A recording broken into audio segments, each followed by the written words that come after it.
أمطار الخير مستمرة الحمد لله رب العالمين. بدي أتكلم كمان مرة عن الشرك الخفي قصتي في 2015 بالشرك الخفي. نعم، هذه أنا الشاطر، هذه الأنا خير منهم. نعم، هذه الأنا إنما أوتيته على علم. والله يا جماعة أقسم بالله بال 2015 كان عندي عبادة ما شاء الله تبارك الرحمن. كان عندي تعطيل، شمرت بكلي، أقبلت على الله بالخمس صلوات، بتكبيرة الإحرام الأولى في المسجد، 30,000 استغفار يومي، 1500 صلاة على رسول الله بالصيغة البسيطة، اللهم صل على محمد. هذه يعني مش من باب تحديد الأوراد، بس هيك صدقات، دروس كنت أعطيها في المساجد،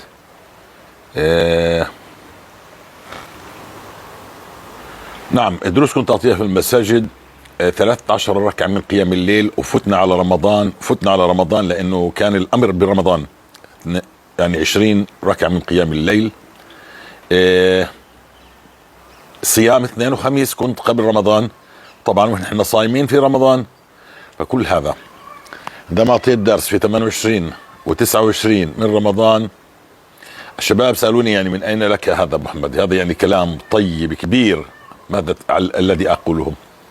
والله كانت هنا الطامة الكبرى. أنا بقول لك يعني مدة 6 أشهر هذه العبادة التي سمعتها، أمر بالمعروف والدروس أعطيها في المسجد، 13 ركعة من قيام الليل، كانت صيام اثنين وخميس، أنا ناسي هذا الموضوع. نعم، الصدقات، تكبيرة الإحرام الأولى، 5 صلوات، 6 أشهر، وكل هذا مع 30,000 استغفار و1500 صلاة على رسول الله.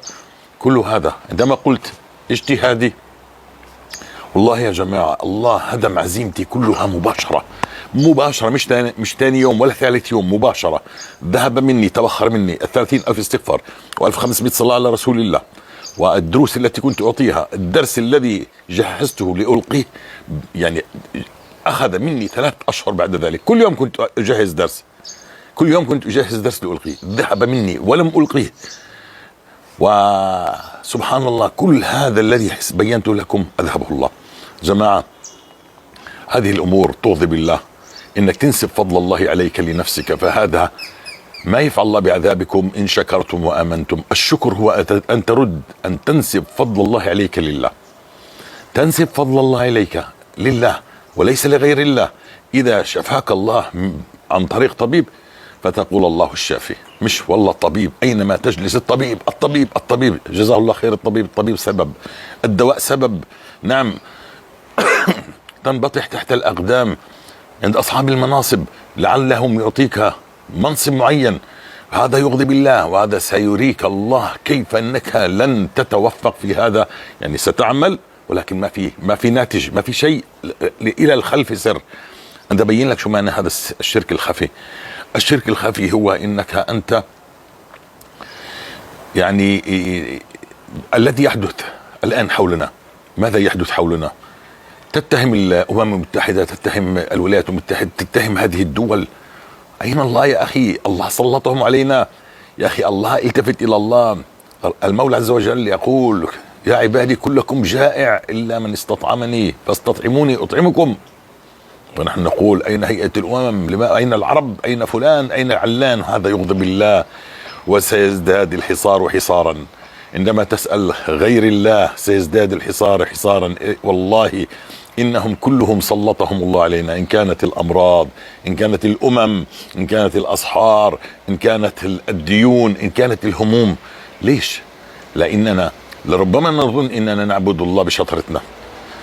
هو الإشي الله وفقك لهذه العبادة، أن تكون جاء فيك مسلما أولا، ثم هذه العبادة التي تعبدها الله وفقك عليها، ثم أنت تنسب فضل الله عليك لنفسك، وتقول: اجتهادي وعلمي، كما قال قارون: أنا تعلمت، نعم أنا دخلت الجامعات، أنا أكبر تاجر، أنا ذهبت إلى بلاد شتى حتى أتيت في هذه التجارة، أنا خير منه، أنا أعلم منه، أنا كل شيء تنسبه لهذه الأنا التي جعلتها ندا لله. ما قلت والله هذا من فضل الله، هذا الله جل في علا من علينا في هذا، الحمد لله رب العالمين، نتكلم في نعيم الله. أما بنعمتي في ربك فحدث، فأنت تحدث عن نفسك، كل هذا تحدث عن نفسك. ما يفعل الله بعذابكم إن شكرتم وآمنتم. أن تشكروا الله، أن تبقى ذاكرا لله بالليل والنهار. نعم، كما تفطرت قدما رسول الله صلى الله عليه وسلم عندما كان قائما وصلى في البقرة، ثم في النساء، ثم في آل عمران، فقالت له ستنا عائشة يا رسول الله، ألا يعني قد غفر الله لك ما تقدم من ذنبك وما تأخر؟ قال أفلا أكون عبدا شكورا؟ فالشكر أن تبقى عابدا لله ذاكرا لله كل الوقت، وأن ترد فضل الله عليك لله، ليس لنفسك، ليس للناس. لا تنبطح تحت أصحاب النفوذ. لا، إذا كان همك، يعني انتبه، إذا كان همك أنك أنت مثلا في تيار سياسي، في تيار إسلامي، عشان ترتقي في هذه الأمة، جميل، لكن الله يعلم أم إنها المناصب، أم إنها الأشياء التي تخصك أنت. يعني أنت عايش لنفسك. فيقول لك المولى عز وجل: من كان همه الدنيا جعل الله فقره بين عينيه وشتت الله عليه أمره وجعل الأرض تحته هوية. ومن كان همه تابع لأي فريق، فأنت كل همك إنك أنت هذا الإسلام والمسلمين يعلي الله شأنهم. فإن كان هذا هو همك، من كان همه الآخرة ومرضات الله، طبعا من كان همه الآخرة جعل الله غناه في صدره، جعل الله غناه في صدره وجمع عليه شمله وأتته الدنيا وهي راغمة. كلمات بسيطة: لئن أشركت ليحبطن عملك. أنت بتفكر إنك تساوي مثلث يعني الأب والابن والعياذ بالله؟ لا يا أخي، لا يا أخي، إنك تفكر إنك أنت الله كلفك في مهمة أنت موجود فيها. أنت ما أوجدت نفسك، الله أعطاك، كل يسر لما خلق له. فالله يسر لك العقل والوقت والزمان والعلم والتعليم وكل هذا والمال، وأمدك بكل شيء حتى تجلس في هذا المكان عشان تؤدي الأمانة.